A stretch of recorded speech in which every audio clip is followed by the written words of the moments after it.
Ce n'est plus le chirurgien qui tient le scalpel. L'intelligence artificielle a des diagnostics de plus en plus fiables. Les big data permettent d'anticiper et donc de soigner d'avance. Santé et intelligence artificielle. Un livre vient de sortir qui fait le point. Bernard Nordlinger, bonjour. Bonjour. Alors, vous êtes professeur en chirurgie et vous avez écrit un livre avec Cédric Villani. C'est étrange comme association. Écoutez, à première vue peut-être, enfin c'est pas si étrange que ça, puisque nous sommes intéressés à ce qu'on appelle l'intelligence artificielle en santé. Et donc le principe a été de partager les compétences et les connaissances entre l'intelligence artificielle, c'est-à-dire cette méthode de calcul qui est le propre des mathématiciens, et la santé qui est celui des médecins. Donc c'est un domaine éminemment fait pour partager les compétences des spécialités. D'accord. Donc votre livre s'appelle Santé et intelligence artificielle. Quel est le but de l'ouvrage?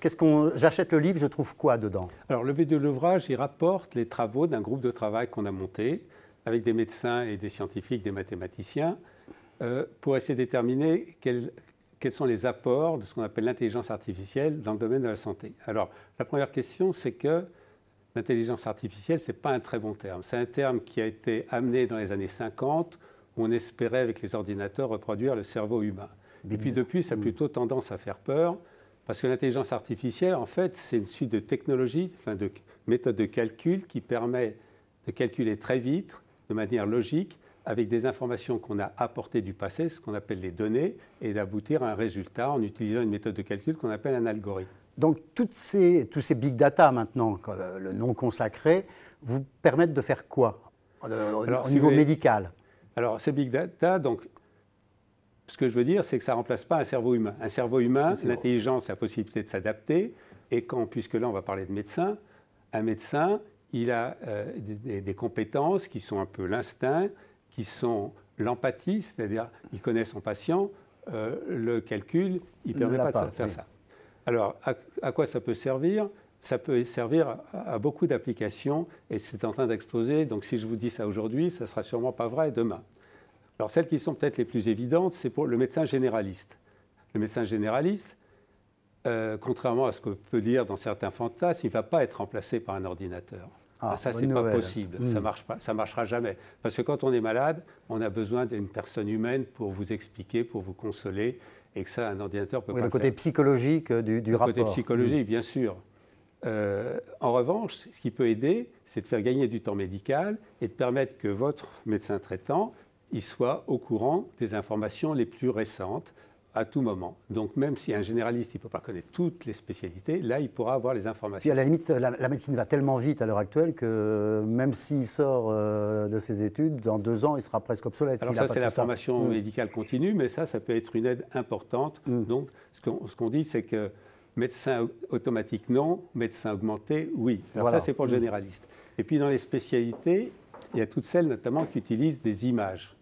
Les images, les ordinateurs sont capables de les analyser beaucoup mieux qu'un cerveau humain. Par exemple, un scanner. Petit détail. Oui, un scanner, maintenant, l'unité de scanner, c'est le pixel. Pixel, ça fait 1 millimètre. Un radiologue, il ne voit pas 1 millimètre. Non. En revanche, le scanner, il peut analyser ces images et en faire des déductions. Et bien sûr, avant la restitution sur le diagnostic, il faudra une intervention humaine. Ça, c'est toutes les spécialités qui utilisent des images. L'anatomie pathologique, vous savez, quand on regarde les cellules des tumeurs, il y a des logiciels qui permettent de les analyser. Les yeux, maintenant la maladie des yeux qui est due au diabète, la rétinopathie diabétique, maintenant aux États-Unis, la FDA, l'administration, a accepté maintenant de rembourser un logiciel qui fait le diagnostic de rétinopathie diabétique. Et puis il y a des aussi... Ça va arriver quand en France, ça? À partir du moment où c'est approuvé aux États-Unis, ça va venir. Ça va venir. Et puis il y a des spécialités qui sont peut-être moins évidentes, comme la psychiatrie par exemple. Et la psychiatrie, ça peut être tout à fait aidé en faisant des photographies, des films, des vidéos et en les analysant.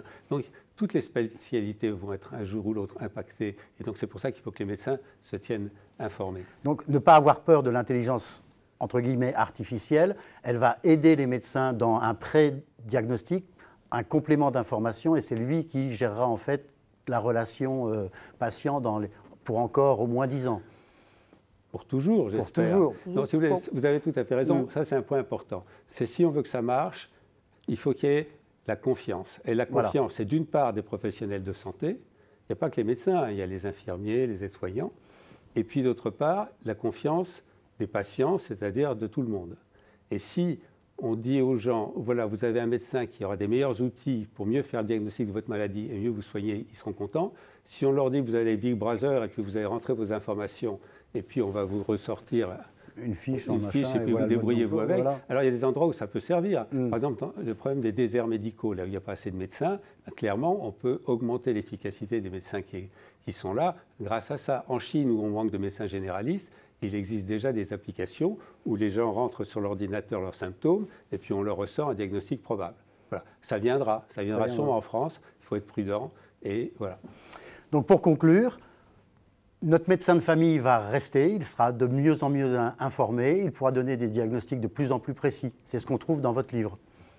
Le médecin de famille va rester, il pourra donner des diagnostics plus précis, en sachant que pour l'instant, l'aide au diagnostic, ça ne marche pas très bien. Tout ça, ça va s'améliorer. Ça va s'améliorer dans les années qui viennent. Donc je crois qu'il est important que tout le monde soit au courant pour pouvoir utiliser ces outils avec circonspection, mais en sachant que c'est des outils qui vont être très utiles. Puis un dernier mot que je voulais vous dire, c'est que pour pouvoir faire ça, il faut des données. Et les données, il faut les protéger pour protéger la vie personnelle, donc les rendre anonymes, sauf bien sûr pour le diagnostic d'une personne. Mais donc l'Europe est assez bien placée dans ce domaine. Oh là. Bien, merci beaucoup. Donc, si vous voulez avoir confiance dans votre médecin et savoir ce qui va se passer dans les années qui viennent, santé et intelligence artificielle. Merci. À bientôt. Au revoir.